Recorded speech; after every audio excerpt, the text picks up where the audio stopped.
सभी छात्रों का एक बार फिर स्वागत है गणित दर्पण चैनल पे। और आज हम देखेंगे त्रिकोणमितीय अनुपात की जो सारणी है वो किस ढंग से बनाई जाती है, क्योंकि इससे संबंधित आपके बोर्ड परीक्षाओं के अंदर एक प्रश्न जरूर मिलेगा आपको। अगर आपको टेबल बनानी आती है तो आप इजीली इस प्रश्नों को अटेंड कर सकते हैं। तो चलिए देखते हैं कि किस ढंग से टेबल को बनाई जाती है। बहुत ही सरल तरीका मैं बताने वाला हूँ। यहाँ पे देखिए, सबसे पहले तो आपको इस टाइप की टेबल बनाना है और आप अच्छे ढंग से देख लो क्या इसके अंदर लिखना है। ठीक है, 6 त्रिकोणमितीय अनुपात होते हैं। देखिए, ये कौन है, डिग्री रेडियन के अंदर आप लिख सकते हैं। और 0 डिग्री, 30 डिग्री, 45 डिग्री, 60 डिग्री और 90 डिग्री। ठीक है, ऊपर आप सब डिग्री लिख देना और नीचे अगर रेडियन में लिखना चाहे तो लिख सकते हैं पाई/6। वैसे ये कोई काम का नहीं है, आप सिर्फ अगर 10th में पढ़ते हैं तो ये आपके लिए इंपॉर्टेंट है। 0 डिग्री, 30 डिग्री, 45 डिग्री, 60 डिग्री और 90 डिग्री ये लिख देंगे। उसके बाद में आपको त्रिकोणमितीय अनुपात लिखना है। तो त्रिकोणमितीय अनुपात है वो क्या क्या होता है, sine theta, cos theta, tan theta, cot theta, sec theta और कोसेक थीटा। ठीक है, ये कंटिन्यू आपने लिख दिया सब। उसके बाद में टेबल के अंदर ये जो मान है वो सब कैसे लाने हैं वो आपको समझना है। तो इसके अंदर एक ही रूल है, अगर आपने ये साइन का मान आपने सबसे पहले निकाल दिया, ये सभी मान आपने निकाल दिए, तो ये टेबल बनाना आपके लिए एक खेल हो जाएगा। बहुत ही इजी तरीका है। तो सबसे पहला तरीका, ये मान ही हमें परीक्षा के अंदर याद नहीं आते, और ये मान याद नहीं आते तो पूरा टेबल के किसी भी मान को हम प्राप्त नहीं कर सकते। तो सबसे पहले ये मान कैसे लाए, इसके लिए मेरे पास एक ट्रिक है, मैं आपको बताना चाहूंगा। तो यहाँ पे देखिए, हम शुरू करते हैं इस टेबल को बनाना। सबसे पहले क्या करना है कि ये जो 0 डिग्री है इसके ऊपर जस्ट लिख लो 0, ये लिखा। उसके बाद में कंटिन्यू आपको 1 2 3 4 लिखना है। तो देखिए, यहाँ 0 के बाद में क्या आता है, एक लिख दिया। फिर क्या आता है, 2। फिर क्या आता है, 3। फिर क्या आता है, 4। अब गिनती तो सबको आती होगी, इसमें कोई ज्यादा सोचने वाली बात नहीं है। तो 0 1 2 3 और 4, ये आपको इन कॉलम के ऊपर लिखना है, इनके ऊपर जस्ट लिखना है। ठीक है, प्रत्येक के ऊपर 0 से स्टार्ट करना है। तो 0 याद आ जाएगा एग्जाम के अंदर कि 0 के ऊपर 0 लिखना है। उसके बाद में 1 2 3 4, 4 तक लिखना है। उसके बाद क्या करना है आपको, इनके नीचे, ठीक है, इनके नीचे 4 4 का भाग देना। प्रत्येक के नीचे 0 के अंदर भी 4 का भाग दो, 1 के अंदर भी 4 का भाग दो, 2 के अंदर भी 4 का भाग दो, 3 के अंदर भी 4 का भाग दो और 4 के अंदर भी 4 का भाग देना। ठीक है, ये हो गया। उसके बाद में प्रत्येक के ऊपर वर्गमूल का चिन्ह लगाना है। तो यहाँ पे देखिए, वर्गमूल का चिन्ह लगाऊंगा, वर्गमूल का चिन्ह, वर्गमूल का चिन्ह, वर्गमूल और वर्गमूल। ठीक है, यानी प्रत्येक संख्या जो आपने ये संख्या बनाई है भिन्न के रूप में, इनका आपने वर्गमूल बना दिया। अब इनका वर्गमूल निकाल के इस कॉलम में लिखना है, ये तरीका है। तो यहाँ पे देखिए, हम एक एक मान सब निकालते जाते हैं। 0/4 है, ठीक है, और ऊपर है वर्गमूल। सबसे पहले तो आपको पता होना चाहिए कि 0 में 4 का भाग देते तो क्या आता है, 0। और 0 का वर्गमूल निकालते हैं तो क्या आता है, 0 ही आएगा। यानी कि यहाँ पे 0 डिग्री का मान 0 ही आएगा, यानी साइन 0 डिग्री का मान आपके पास आ गया 0। ओके, उसके बाद में 1/4 है और उसके ऊपर है वर्गमूल। ठीक है, यानी 1/4 का वर्गमूल निकालना है। तो 1 का वर्गमूल, ये जो 1 है इसका वर्गमूल क्या आएगा, 1 अलग अलग निकाल दो, 1 का वर्गमूल 1 ही होगा। और 4 है, इसका वर्गमूल क्या आएगा, 2। तो यहाँ आ जाएगा बट्टा में 2, यानी कि 1/4 है, इसका वर्गमूल निकाल के मैंने लिख दिया 1/2। ओके, 1/2। अब यहाँ पे इसका मान यानी 2/4 है, इसका हम मान निकालेंगे और यहाँ रखेंगे। तो यहाँ पे देखने वाली बात है कि 2/4 है। अब देखिए, 2/4 है, इसको हल करके क्या लिख सकता हूँ मैं, 1/2 लिख सकता हूँ, क्योंकि 2 का भाग है वो 4 में जा रहा है 2 बार। तो 1/2 वास्तव में जो 2/4 है वो क्या है, 1/2 है। तो वापस वही 1 का वर्गमूल, यानी यहाँ पे मैं लिखूंगा बराबर लगा के मैं लिख लेता हूँ 1/2। अब जो 1/2 है इसका वर्गमूल निकालना है कुल मिला के। तो 1 का वर्गमूल क्या होगा, 1। और ये जो 2 है इसका वर्गमूल क्या आ जाएगा, √2। क्योंकि 2 का कोई वर्गमूल नहीं निकलता है, इसलिए रूट के अंदर ही आपको 2 को रखना है। अब इसकी बारी 3/4। देखिए, 3 का कोई वर्गमूल निकलता नहीं है, यानी अपरिमेय संख्या है तो √3 लिखना है। और 4, नीचे 4 है तो 4 का वर्गमूल आपके निकल जाएगा कितना, 2। लास्ट में देखिए वापस 4/4, और इसको हल करेंगे तो 4 में 4 का भाग देंगे तो क्या आएगा 1, और 1 का जो वर्गमूल है वो क्या आएगा 1, यानी आ जाएगा 1। देखिए ये सभी मान आपके आ गए। अब आपका काम इजी हो जाएगा, कुछ नहीं करना है, सिर्फ आपको एक प्रोसेस है उसको समझना है। प्रोसेस क्या है, ये जो लास्ट वाला मान है इसको प्रथम बनाना है, यानी यहाँ रखना है। फिर ये जो मान है वो यहाँ आ जाएगा। फिर इस मान को एज इट इज लिखना है, इस मान को यहाँ पकड़ के लाना है, और जो पहला है वो अंतिम हो जाएगा लास्ट में।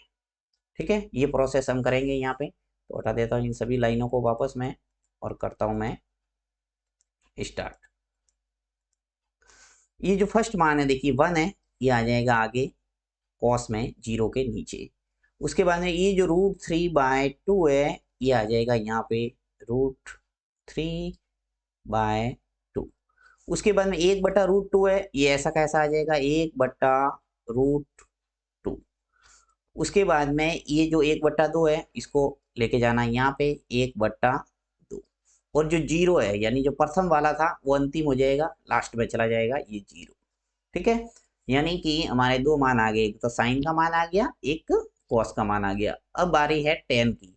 तो टेन थीटा आपको याद आना चाहिए, टेन थीटा बराबर क्या होता है साइन थीटा बटा कॉस थीटा। यानी साइन के मान में यदि मैं कॉस के मान का भाग दूंगा तो मेरे पास टेन के सभी मान आ जाएंगे। तो यानी ऊपर वाली जो भी ये मान निकाले है इसके अंदर इन सभी संख्याओं का भाग देते जाना है और इनका मान लिखते जाना है। तो देखिए एक एक करके हम करते हैं। पहले थोड़ा पेज है वो क्लीन कर देता हूँ।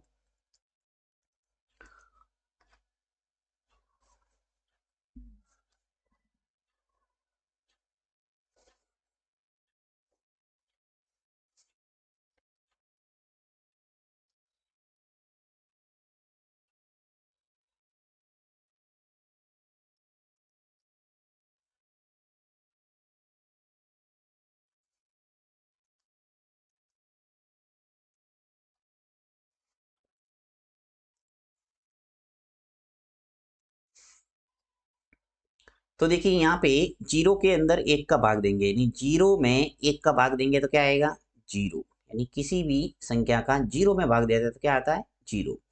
अब देखिए 1/2 है ऊपर और √3/2 है, तो इसका भाग देना मैंने कल ही आपको बताया है कि किस ढंग से भाग देते भिन्न में भिन्न का। तो देखिए 1/2 है, इसके अंदर भाग देना किसका √3/2 का।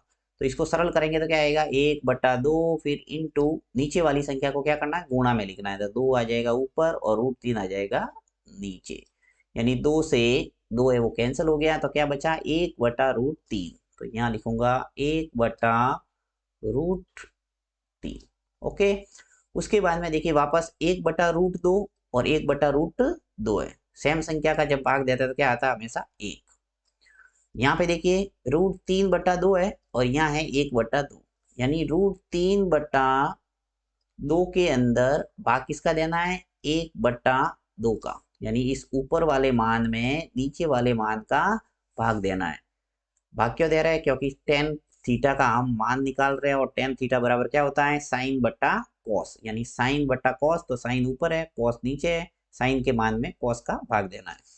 तो यहाँ पर भी वही ऊपर वाला लिखता हूं मैं 3/√3/2, और नीचे है वो नीचे वाला उल्टा करके गुणा में लिखना है 2/1। अब देखो 2 से 2 है वो कैंसिल हो रहा है, और नीचे है 1, 1 का भाग देंगे √3 में तो √3 ही आएगा, तो यहाँ आ जाएगा √3। अब यहाँ ऊपर 1 है नीचे 0 है, तो 1 में 0 का भाग देंगे तो अनंत आएगा, या फिर कह सकते हैं अपरिभाषित। मैं यहाँ अनंत ही लिख लेता हूँ। ठीक है, नेक्स्ट आगे बढ़ते हैं। अब देखिए बहुत सरल तरीका हो जाएगा, साइन आ गया कॉस आ गया और टेन का मान आ गया। अब आपको कुछ नहीं करना, उल्टा लिखना है, यानी टेन का जो उल्टा होता है वो कॉट होता है, कॉस का उल्टा होता है सेक, और साइन का उल्टा होता है कोसेक। तो आप इजीली इन सभी को उल्टा करके इन सभी मानों को ला सकते हैं। तो मैं उल्टा करता जाता हूँ। देखो 0 है, इसका उल्टा हमेशा अनंत लिखना है, ये आपको ध्यान रखना है। तो 0 का उल्टा अनंत आ जाएगा, क्योंकि यहाँ पे 10 का उल्टा करना है सभी, राइट। तो 10 का मान है वो 0 है, तो कॉट का मान अनंत हो जाएगा।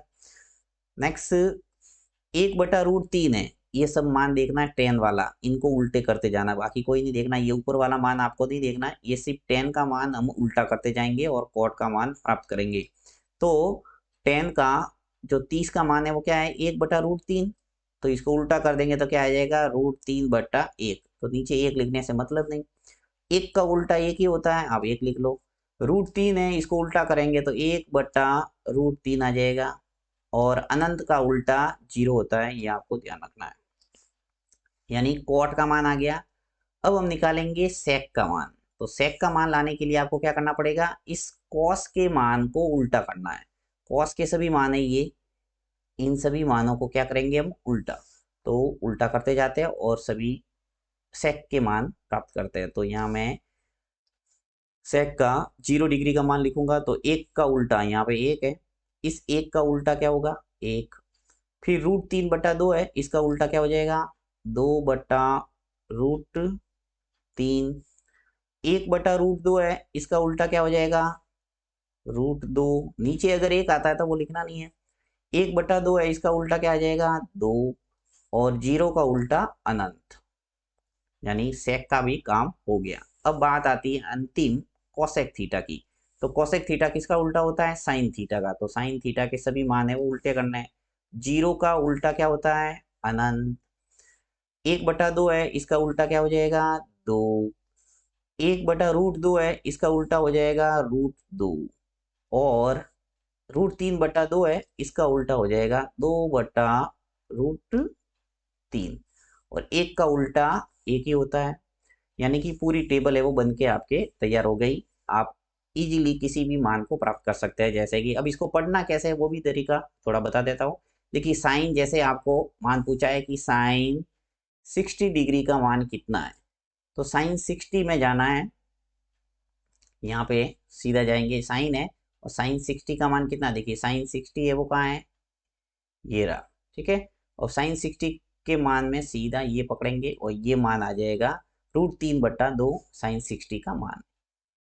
इसी प्रकार आपको पूछा जैसे कि साइन कोस 45 डिग्री का मान कितना है, कोस 45 का मान कितना है। तो कोस, यहाँ से कोस देखेंगे और 45 का है, ये रहा। तो आपको सीधा देखना है, ये यहाँ से सीधा जाना है और ये यहाँ से ये मान 1/√2 है वो क्या हो जाएगा, कोस 45 का मान। तो ये टेबल पढ़ना बहुत ईजी है, ये आता होगा आपको। और इस टेबल को बनाने में किसी भी प्रकार की कोई दिक्कत आती है आप कमेंट बॉक्स में लिख सकते हैं। मुझे पूरा विश्वास है आपको समझ में आ गया हो। थैंक्स।